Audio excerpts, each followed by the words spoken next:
वक्फ संशोधन बिल पर आज सरकार की दूसरी परीक्षा है। आज राज्यसभा में दोपहर 1 बजे यह बिल पेश होना है। पास करने के लिए 119 सांसद चाहिए, जबकि एनडीए के पास 125 सांसद हैं। यानी राज्यसभा की यह परीक्षा भी आसानी से पास होने की उम्मीद है। लेकिन इससे पहले विपक्ष ने एक सुर से सरकार पर जुबानी हमले शुरू कर दिए। समाजवादी पार्टी ने इस बिल को नाजायज करार दिया। उधर कांग्रेस ने कहा कि इस बिल के साथ ही मोदी सरकार के लिए खतरे की घंटी बज गई। सोनिया गांधी ने कहा कि यह बिल संविधान पर हमला है। बीजेपी स्थायी ध्रुवीकरण चाहती है। राहुल ने कहा मुसलमानों को हाशिए पर किया जा रहा है। फिलहाल आपको बता दें बड़ी खबर, राज्यसभा में दोपहर 1 बजे ये बिल पेश किया जाएगा और राज्यसभा में पेश होने से पहले विपक्ष का जबरदस्त हमला इस बिल को लेकर ये लोकसभा में भी चला।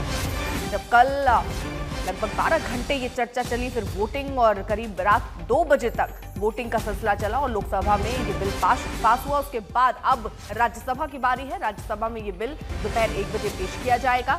समाजवादी पार्टी ने इसको नाजायज बताया। कांग्रेस लगातार वार कर रही है कि अब ये सरकार के लिए ही खतरे की घंटी हो गई है। अमित भारद्वाज ने प्रमोद तिवारी से खास बातचीत की, इस विषय पर सुनिए। भारतीय जनता पार्टी जिस सदस्य संख्या की आशा कर रही थी, सबका समर्थन मिला।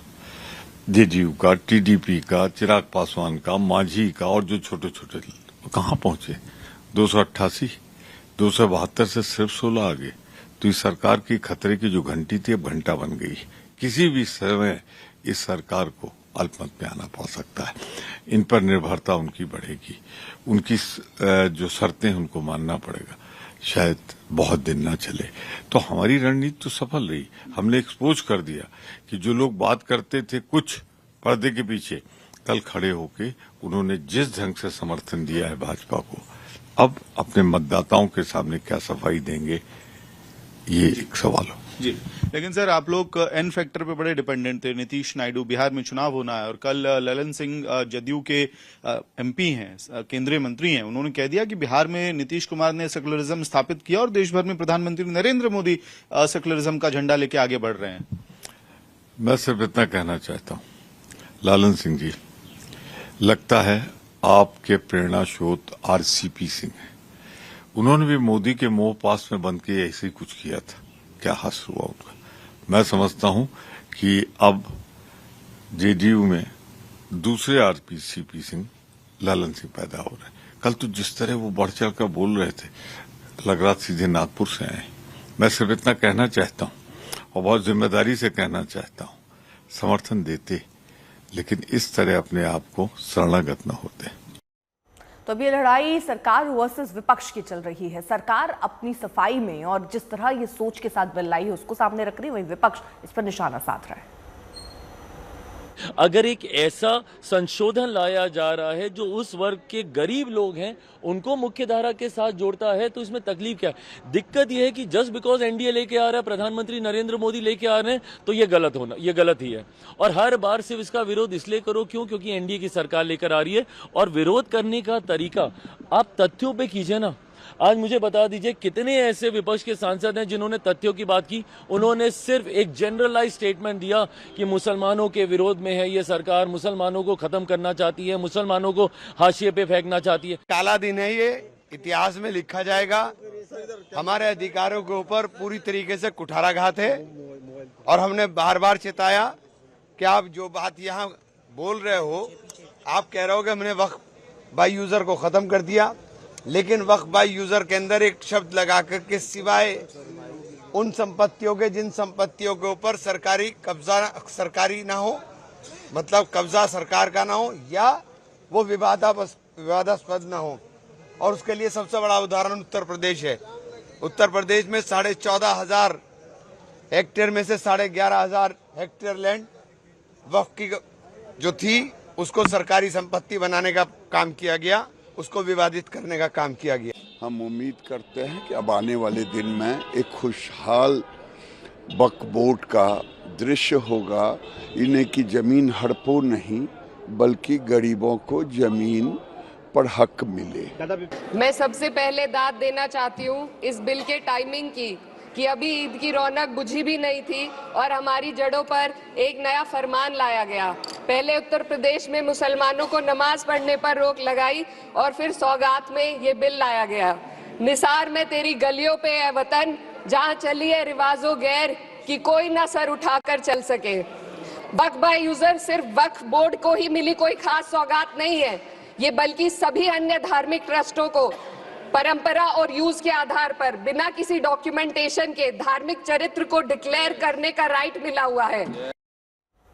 उधर महाराष्ट्र में भी इस बिल को लेकर शिवसेना के दोनों गुटों और एनसीपी के गुटों के बीच जुबानी जंग छिड़ चुकी है। ये मैदान छोड़कर भागने वाली बात है। करना तो हिम्मत से करो। शिवसेना ने खुले मन से भूमिका ली हुई है। आज इसमें ये जो वक्फ बोर्ड का बिल है, इतनी बड़ी जमीन है, लाखों करोड़ों रुपया की, वो लोगों के लिए उसका फायदा होना चाहिए। ये अभी लोगों को पता चला है। ये दोगली राजनीति जो है वो ज्यादा दिन नहीं चलती है। जब वोट चाहिए तो तुष्टीकरण करना, जब अपना काम होने के बाद छोड़ देना, यूज एंड थ्रो, ये पॉलिसी ज्यादा दिन नहीं चलती है। अगर रिलीजियस मैटर है, वो धार्मिक काम है, तो सरकार का काम क्या है उसमें? अभी तो क्रिश्चियन लोगों की जमीनें तुम ताबे में ले लोगे। तो मेरा सीधा सवाल है आज कि भारतीय मंदिरों में अब्जो रुपए का सोना है और वही पड़ा हुआ है, इसका कोई इस्तेमाल भी नहीं होता है, कोई काम भी नहीं होता उससे। क्या सरकार वो पूरा नेशनलाइज कर देगी? रामगोपाल यादव इसको लेकर क्या कह रहे हैं वो भी सुनिए।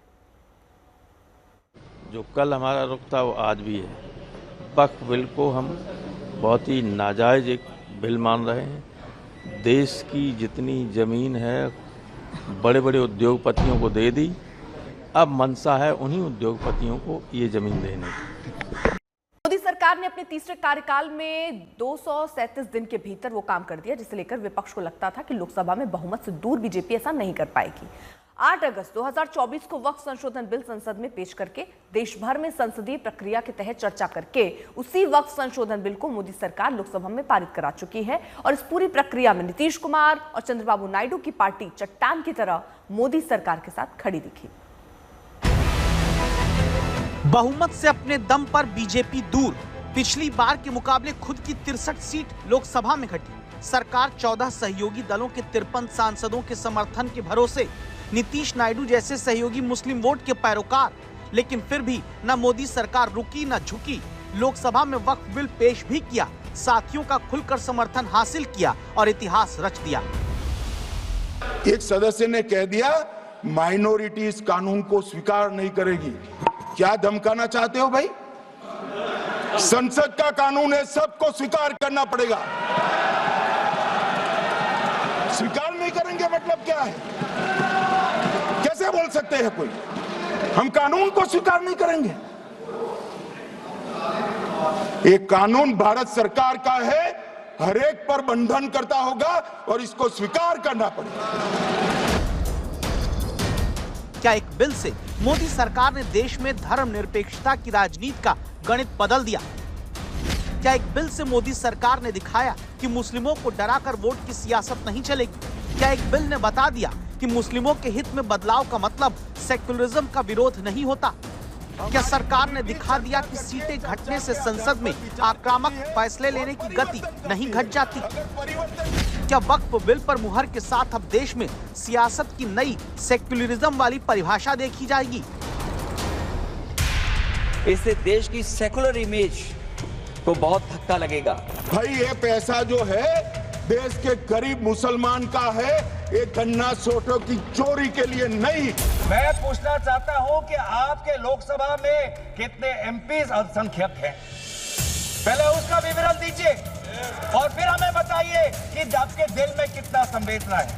माइनॉरिटी को डराकर अपनी वोट बैंक खड़ी करने के लिए किया जा रहा है। सेकुलरिज्म की आपकी परिभाषा है समाज को वोट के लिए बांटो, भावना की राजनीति करो और वोट लेके देश पर राज करो और राज करो। यह आपका सेकुलरिज्म का परिभाषा है।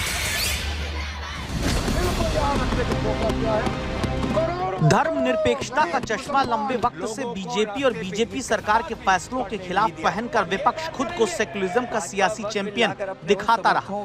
लेकिन लोकसभा में वक्फ बिल पर बीजेपी ने वो बैटिंग की जिससे राजनीति के मैदान में फिलहाल ये साफ हो जाता है कि सेकुलरिज्म की वो परिभाषा नहीं चलेगी जो विपक्ष चाहता आया। मुस्लिमों से जुड़े हर फैसले को मुस्लिम विरोध के कटघरे में खड़ा करने की राजनीति भी अब चलना कठिन है। मुस्लिमों को खतरा बताकर वोट की सियासी हांडी हर बार नहीं चढ़ने वाली। मुस्लिमों से जुड़े मुद्दे पर प्रदर्शन के बहाने फैसले बदलवाने की मंशा भी कामयाब नहीं होगी। नीतीश नायडू के समर्थन के दम पर चलती सरकार को कमजोर समझना विपक्ष की बड़ी भूल है। विपक्ष को ये बात भी समझनी होगी कि भले इस बार सीट उनकी सदन में बढ़ी है, लेकिन नरेंद्र मोदी के हाथ से फैसलों की ताकत ढीली नहीं पड़ी है। 2014 से मान्यवर जातिवाद, तुष्टीकरण और परिवारवाद को एक साथ नरेंद्र मोदी ने समाप्त कर विकास की राजनीति इस देश में प्रस्तावित की। ये हमारा स्पष्ट सिद्धांत है भारतीय जनता पार्टी की मोदी सरकार का कि वोट बैंक के लिए हम कोई कानून नहीं लाए। कानून न्याय के लिए होता है, कानून लोगों के कल्याण के लिए होता है। वक्फ बिल के पीछे की न तो नीति सही है न नियत। ये देश के करोड़ों लोगों से उनके घर दुकान छीनने की भी साजिश है। अधिकांश राजनीतिक दल वक्फ बिल के खिलाफ हैं, तो उसे लाने की जरूरत क्या है जो जिद क्यों कर रहे हैं सरकार। वक्फ बिल का लाना भाजपा की सियासी हट है। वक्फ बिल भाजपा की सांप्रदायिक राजनीति का नया रूप है। भाई ये पैसा जो है देश के गरीब मुसलमान का है, ये गन्ना सोटों की चोरी के लिए नहीं, ये इसको रोकने के लिए। और इनके जो ठेकेदार बैठे हैं मान्यवर, ये यहाँ गरज गरज कर बोलते हैं, खुद तो समझे बगैर बोलते हैं, कुछ समझ कर बोलते हैं। उनको लगता है कि इससे हम जीत जाएंगे। ये जंग सिर्फ मेरे जिस्म पर है, बल्कि मेरी आज़ादी पर, मेरी समाजी और माशी मार्जिनलाइजेशन पर है, मेरी शहरियत पर है। मेरे मदरसे, मस्जिदों, खानखाओं और दरगाहों को निशाना बनाया जा रहा है। और ये हुकूमत सच्चाई को नहीं बयान कर रही है कि ये तरमीमी बिल से मुसलमानों का तहफ़्फ़ुज़, तरक्की और गुर्बत का खात्मा होगा। ये सरासर झूठ है। विपक्ष को ये लगता रहा होगा कि बिहार में नीतीश कुमार और आंध्र प्रदेश में चंद्रबाबू नायडू के सांसदों के भरोसे चलती सरकार वक्फ बिल पर फैसला लेने में हिचकिचाएगी। लेकिन 240 सीट के साथ संसद में बीजेपी वैसी ही नजर आती है जैसे 303 सीट के साथ रही। 2019 में जब मोदी सरकार दूसरी बार बनी तो 6 महीने के भीतर सरकार ने 3 तलाक, आर्टिकल 370 से आजादी और सीएए कानून तीनों को पास कराया। तब बीजेपी के पास अपने दम पर 303 सीट का बहुमत भी था। अब की बार जब 2024 में सरकार बनी तो बीजेपी की खुद की सीट 240 तक घट कर आ गई। लेकिन कुछ ही महीने में वक्फ संशोधन बिल को पेश करा के उस पर आखिरकार अब मुहर लगा ली गई, जो इस बात का सबूत है कि बहुमत भले बीजेपी के पास अपने दम पर ना हो, लेकिन सर्वमत से फैसला कराने में नरेंद्र मोदी का भी कोई सानी नहीं है। मेरी हिम्मत को तो सराहो। देखिए मैं कितना हिम्मत के साथ बोल रहा हूँ। मेरे हिम्मत को तो सराहो, मेरे हमराही बनो। मैंने एक शम्मा जलाई है हवाओं के खिलाफ। वक्फ बिल पर जीत हासिल करने में मोदी सरकार की रणनीति सटीक और सही रही। सहयोगी दल बीजेपी के साथ डटे रहे। जिसकी भूमि हड़प कर ली गई वो कहां जाएगा? ऐसा नहीं चलेगा। ये पैसा जो चोरी होता है ना, उसको पकड़ने का काम वक्फ बोर्ड, वक्फ परिषद करे।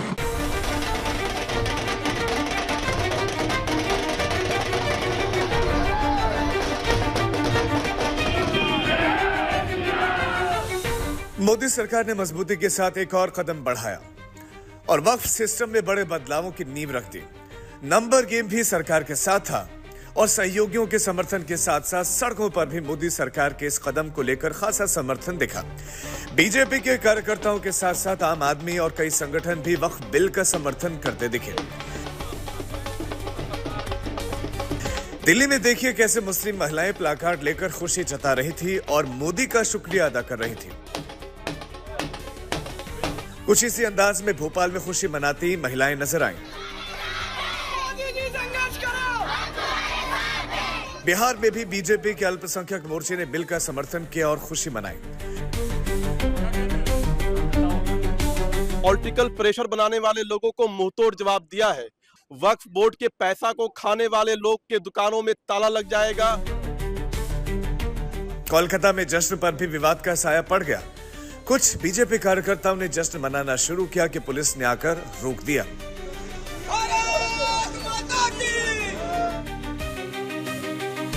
लेकिन बीजेपी शासित राज्यों में ऐसी कोई दिक्कत नहीं आई। देखिए लखनऊ में कैसे बीजेपी का अल्पसंख्यक मोर्चा जश्न मना रहा है। मुंबई में भी बीजेपी का अल्पसंख्यक मोर्चा ने जश्न मनाया। भाई अभी मिठाई खिलाओ। जश्न के खास रंग वाराणसी में भी दिखे। ज्ञान वापे श्रृंगार गौरी केस लड़ रही हिंदू पक्ष की महिलाओं ने भजन गाए। उनको उम्मीद थी कि बिल पास होने से श्रृंगार गौरी मंदिर में पूजा का हक हासिल करने में मदद मिलेगी। महिलाओं ने मां गौरी से कामना की कि बिल जल्द कानून बने।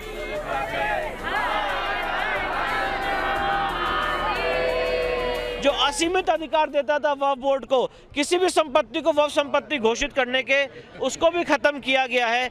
वक्फ ट्राइब्यूनल में जो इस्लामिक लॉ के जानकार का क्राइटेरिया था उसको भी खत्म किया गया है। सारी वक्फ संपत्ति को ये बताया गया कि 6 महीने के अंदर उनको अपनी संपत्ति का ब्यौरा देना पड़ेगा। तो काफी अच्छे प्रावधान इसमें लाए गए हैं। जश्न की ये तस्वीरें बता रही है कि वक्फ बिल को लेकर सरकार को कितना बड़ा जन समर्थन हासिल था। ब्यूरो रिपोर्ट आज तक। तो आज भी दूसरी चुनौती है क्योंकि राज्यसभा में 1 बजे इस बिल को रखना यानी पेश किया जाएगा। उस पर भी